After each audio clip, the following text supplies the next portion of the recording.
progredindo sempre, ok? Então vamos lá. Vamos lá, Billy.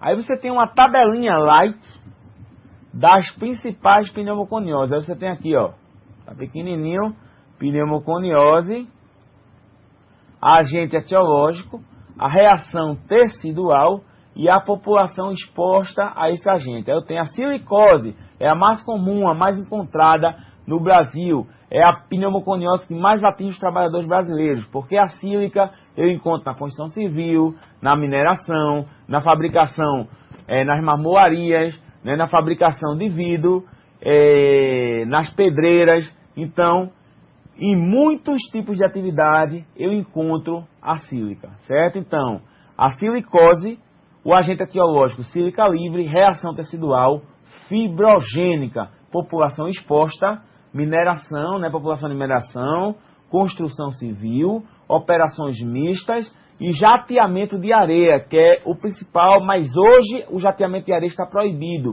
O pessoal não usa mais jateamento de areia, usa granalha de aço, tá? Alguma pergunta, Tatiana? Temos sim, do Paulo Seriaém, Joalitá.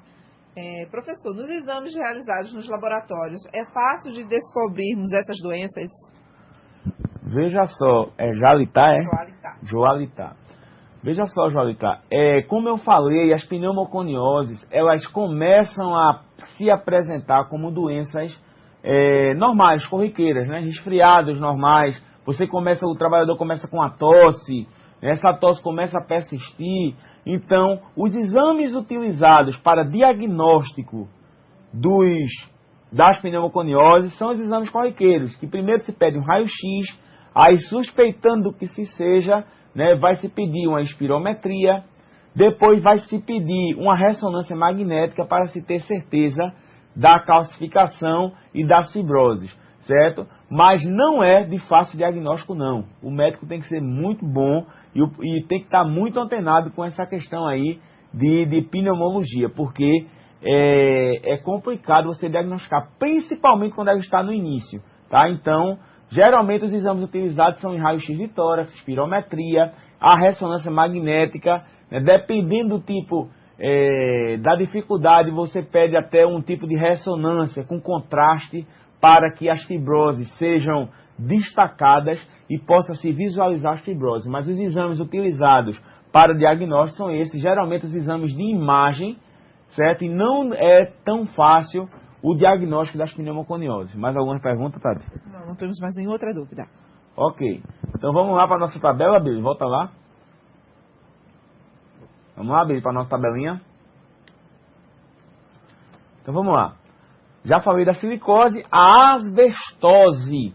A asbestose ela é causada pela fibra do asbesto, amianto. O que é amianto, pessoal? É usado para produzir telhas, que inclusive é proibido no Brasil hoje. Telhas, caixa d'água, pastilhas de freio, peças automotivas, tudo isso é usado amianto, certo? Então, volta lá, a tabela. A reação tecidual que o asbestose provoca é fibrogênica. Igualmente a silicose, também fibrogênica. A população exposta, fabricação e mineração de asbesto e produtos que levam os mesmos, tá? Indústrias automotivas, indústrias de telhas, caixa d'água, etc. PTC, pneumoconiose dos trabalhadores de carvão, tanto carvão mineral ou vegetal. Em alguns pontos e algumas características, chama essa doença também de antracose, tá? Que é a doença causada pelo carvão. Poeira de carvão, mineral, vegetal, fibrogênica, extração de carvão, ou outras atividades que trabalham mineração também de carvão mineral, silitacose, causados por silicatos variados. Silicatos é um mineral, né, um tipo de mineral meio pastoso, utilizado muito na indústria de cosméticos e na indústria química. Ela é fibrogênica, extração e beneficiamento de silicatos na indústria química em geral. Talcose, também é um silicato usado em produtos químicos e em outras atividades. E também é fibrogênica essa doença. População exposta à extração e beneficiamento do talco. Talco é o mineral, tá? Não é talco de você colocar em neném.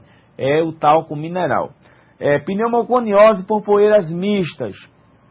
que eu posso chamar também antracocilicose, causada por poeiras mistas com menos de 7,5% de sílica e interligada com outro tipo de poeira. Exemplo, poeira de sílica e carvão, eu chamo de antracocilicose. Fibrogênica. Ela é fibrogênica, a reação tecidual dela. Um exemplo disso aí, varreduras de rua e outros serviços relacionados à questão da poeira. Siderose.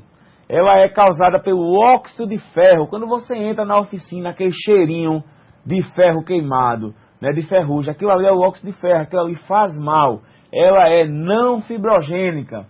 Quem aí está exposto, soldadores, trabalho que exponha a poeira do óxido de ferro, o pessoal de serralharias, metalúrgicas, entre outras indústrias, tá? Mais tabelinha para vocês aí, vamos lá, Billy? Estanose, agente etiológico, o óxido de estanho, reação tecidual não fibrogênica, a população exposta, soldadores à base de estanho, extração de estanho, etc. Como é que funciona isso aí, soldadores à base de estanho? Geralmente é o fumo metálico do estanho que provoca isso. Eu vou dar um exemplo aqui. O soldador, a solda à base de eletrodo, tá? Você tem um alicate de solda, você tem um eletrodo, aí o trabalhador vai lá o soldador vai lá e coloca, né, o eletrodo sobre a superfície que vai ser soldada e é desprendida uma fumaça. Aquela fumacinha é resultado da combustão da queima e o desencapeamento do eletrodo. Aquele eletrodo, ele geralmente tem um capeamento de estanho, quando é estanho, né? Pode ser berilo, pode ser outros minerais. Então aquela fumacinha, ela vai subindo carregada, totalmente carregada de micropartículas de estanho. Aquilo ali vai ser absorvida pelo organismo, tá? Pelo sistema respiratório e automaticamente essas micropartículas de estanho vão se depositar no parênquima pulmonar, causando a estanose, certo? Desta feita é uma doença não fibrogênica. Então volta lá, Bíblia, pra gente. Estanose, óxido de ferro, não fibrogênica, soldadores à base de estanho, extração de estanho, etc.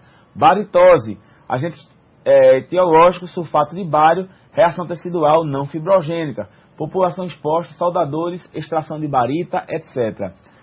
Antimoniose, agente etiológico, óxidos de antimônio ou antimônio metálico.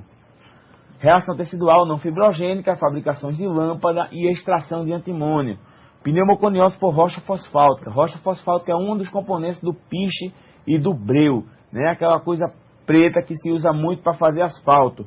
Poeira de rocha fosfáltica. Poeira de rocha fosfáltica é o agente etiológico. A reação tecidual não fibrogênica, tá? E o pessoal que trabalha em indústria química em si, na questão de asfalto, está sujeito a essa doença. Belirose, produzida pela exposição ao belírio, não fibrogênica. Solda à base de belirose, né? A população exposta. Quem solda à base de belirose, belírio, belirose é a doença. E extração de belírio. As minerações de belírio também estão expondo o trabalhador à pneumoconiose e belirose.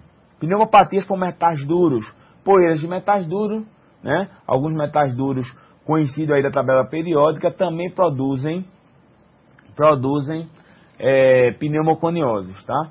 A reação tecidual não fibrogênica. E também você tem pneumonites ou hipersensibilidade à veolite alérgica, geralmente a pó poeira animal, certo? Proteínas, poeira com proteína animal. É a única exceção que são pneumoconioses por poeira, mas desta feita com origem animal. Poeiras orgânicas contendo fungos, proteínas de penas, pelos, de fezes de animais. E essa doença é conhecida também como psitacose, tá? Psitacose não fibrogênica, tratadores de aves, tratadores de boi, de cavalo, certo? Pessoal que trabalha na avicultura em si, na capinocultura, na equinocultura e na bovinocultura. Então, geralmente esse pessoal está sujeito a esse tipo de pneumoconiose. ok? Então, algumas fotos aí para você ver. Pulmão normal, certo? Pulmãozinho normal aí, você veja aí que ele não tem uma manchinha, certo? Não tem uma manchinha, tranquilo. Essa parte branca aqui é normal. Agora veja um pulmão com silicose. Dá pra ver a diferença, não dá? Deixa eu voltar.